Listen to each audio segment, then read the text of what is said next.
we're going to explain how to define and use variables in Excel. While Excel doesn't have variables in the same way as programming languages like Python or JavaScript, we can achieve similar functionality using named ranges and formulas. This is incredibly useful for making your spreadsheets more readable, maintainable, and easier to update. Creating named ranges. This is the foundation of using variables in Excel. A named range is simply a name you assign to a cell, a range of cells, or even a formula result. To create one, select the cells you want to name. Then go to the Formulas tab on the ribbon and click Define Name. In the dialog box, type a descriptive name like sales total, unit price, or discount rate in the name field. Make sure the name is clear and reflects the data it represents. Avoid spaces and special characters. Underscores are acceptable.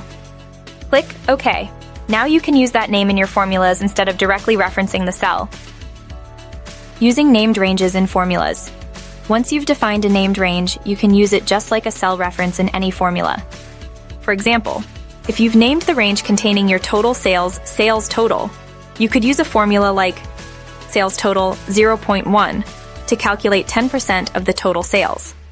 This makes the formula much more understandable than a sheet with 10 0.1, especially if sheet with 10 is not immediately obvious from context. This is particularly helpful in complex spreadsheets with many cells and formulas. 3. Benefits of using named ranges. Employing named ranges offers several advantages. First, it increases readability. Formulas become easier to understand. Second, it improves maintainability. If you need to change the location of the data, you only need to update the named range definition. Formulas automatically adjust. This avoids having to hunt down every formula using the old cell reference. Third, it promotes reusability. You can use the same named range in multiple formulas, thus reducing redundancy and simplifying updates. For instance, if you change your unit price named range, every formula using unit price will reflect that change automatically. Or, example scenario, let's say you're calculating the total cost of items in a spreadsheet.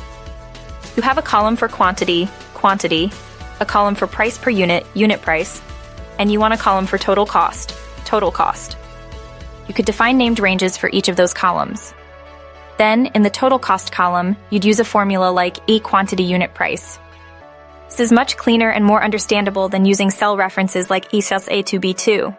Furthermore, if your data expands, you simply need to expand the named ranges and all the formulas using these named ranges would automatically adjust. In essence, while Excel lacks explicit variable declaration, the named range functionality provides a powerful and flexible approach to achieving variable-like behavior, resulting in cleaner, more manageable, and easier to understand